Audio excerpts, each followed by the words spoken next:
दिल्ली में रेखा गुप्ता सरकार आम आदमी पार्टी और अरविंद केजरीवाल पर कहर बनकर बरस रही है। अब दिल्ली में बीजेपी सरकार ने अरविंद केजरीवाल की पार्टी को एक और तगड़ा झटका दिया है। दरअसल रेखा गुप्ता सरकार ने आम आदमी पार्टी सरकार के जरिए जो याचिकाएं दायर की गई थी सुप्रीम कोर्ट में, उन तमाम याचिकाओं को वापस लेना शुरू कर दिया है। तो ये बड़ी खबर है कि जो भी याचिकाएं आम आदमी पार्टी केजरीवाल की सरकार में सुप्रीम कोर्ट, हाई कोर्ट में याचिकाएं दायर की गई थी अधिकारियों के खिलाफ, नौकरशाहों के खिलाफ, दरअसल वो याचिकाएं अब रेखा गुप्ता सरकार वापस ले रही है ताकि प्रशासन चलाने में केंद्र या फिर उपराज्यपाल के साथ कोई टकराव ना हो। मकसद यही है। लेकिन जैसे ही ये खबर सामने आई तो आम आदमी पार्टी के राज्यसभा सांसद संजय सिंह भड़क गए। संजय सिंह ने बाकायदा इस पूरे मामले को लेकर प्रेस कॉन्फ्रेंस कर डाली और संजय सिंह ये कहते हुए नजर आए कि पूर्ण राज्य का दर्जा तो बीजेपी भी चाहती थी, इसको लेकर तो उन्होंने प्रोटेस्ट किया था। तो ऐसे में अब ये याचिकाएं वापस क्यों ली जा रही हैं? लेकिन हकीकत ये है कि जो आम आदमी पार्टी सरकार में ये याचिकाएं दायर की गई थी, वो दरअसल उपराज्यपाल की शक्तियां जिस तरीके से बढ़ाई गई थी उससे आम आदमी पार्टी बौखलाई हुई थी। यही वजह थी कि सरकार में जो भी अधिकारी थे उनके खिलाफ भी सुप्रीम कोर्ट तक का दरवाजा खटखटाया गया।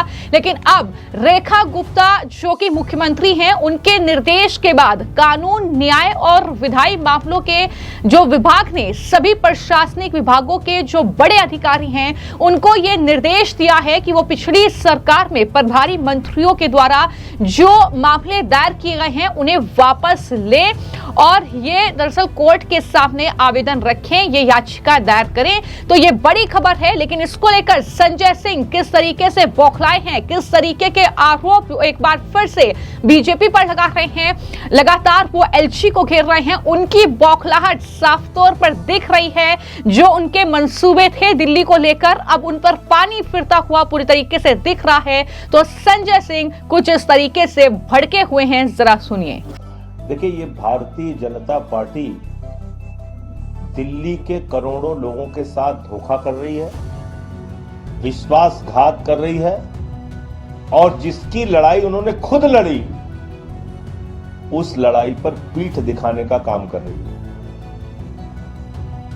मदन लाल खुराना जी, साहेब सिंह वर्मा जी, लाल कृष्ण आडवाणी जी, भारतीय जनता पार्टी के तमाम नेताओं ने दिल्ली को पूर्ण राज्य का दर्जा दिए जाने की वकालत की,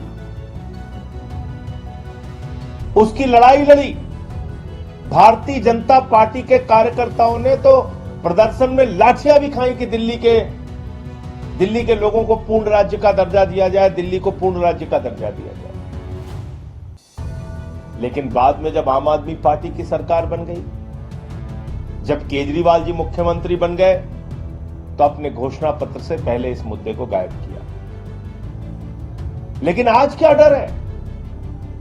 केंद्र में आपकी सरकार, राज्य में आपकी सरकार, जब डबल इंजन की सरकार है, हम तो विपक्ष में हैं, हम तो सत्ता में नहीं हैं, लेकिन बावजूद इसके हम कह रहे हैं कि दिल्ली के लोगों के साथ विश्वासघात मत कीजिए।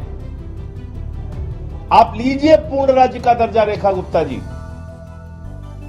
भारतीय जनता पार्टी की सरकार को भी पूर्ण राज्य का दर्जा दिल्ली में मिलना चाहिए। मैं कह रहा हूं, हम समर्थन करते हैं, कम से कम अपने लिए तो लीजिए। ऊपर मोदी जी है, नीचे आपकी सरकार है, लीजिए पूर्ण राज्य का दर्जा और अच्छे से प्रशासन को चलाइए। लेकिन ये बहुत ही दुर्भाग्यपूर्ण है और मैं फिर दोहरा रहा हूं कि ये दिल्ली की जनता के साथ विश्वासघात है भारतीय जनता पार्टी का कि वो पूर्ण राज्य के मुद्दे पर पीछे हट रहे हैं। और जो हमारी याचिका थी, केजरीवाल साहब ने जो लड़ाई लड़ी थी और आम आदमी पार्टी ने जो याचिका आम आदमी पार्टी की सरकार ने दाखिल किया था सुप्रीम कोर्ट में, उसको वो लोग वापस ले रहे हैं, जिसमें कि हमें पूर्ण राज्य का आदेश मिल गया था। संसद ने उस आदेश को बदल दिया था और फिर से हमने उसको चुनौती दी। सर आप इसको पूर्ण इरादे से कैसे कंपेयर कर रहे हैं, क्योंकि आप जो ट्रेडिशनल सर्विसेज डिपार्टमेंट का वाला था जिसको आप लोगों ने चैलेंज किया था। देखिए, ऐसा है कि हमारी मांग क्या थी कि सरकार के पास सर्विसेज होनी चाहिए। सुप्रीम कोर्ट की 5 जजों की खंडपीठ ने क्या आदेश दिया था? उस खंडपीठ ने आदेश दिया था कि ये स्पिरिट ऑफ द डेमोक्रेसी है कि ब्यूरोक्रेट्स इलेक्टेड रिप्रेजेंटेटिव्स के अंडर में काम करेंगे। यह उनके आदेश में लिखा हुआ था और उसके तहत जब आपको अधिकारियों की ट्रांसफर पोस्टिंग का अधिकार मिलता तो निश्चित रूप से दिल्ली की जो सरकार होती वो पूर्ण रूप से एक सरकार होती और दिल्ली के लोगों को सहूलियत होती, उनके सारे काम अच्छे ढंग से कराए जा सकते थे। लेकिन उस पर संसद के अंदर कानून बदल दिया मोदी जी ने। मैं कह रहा हूं अब किस बात का डर है? अब तो मोदी जी हैं और नीचे रेखा गुप्ता जी हैं। केंद्र में मोदी जी हैं, दिल्ली में रेखा गुप्ता जी हैं। तो अब जब दोनों जगह पे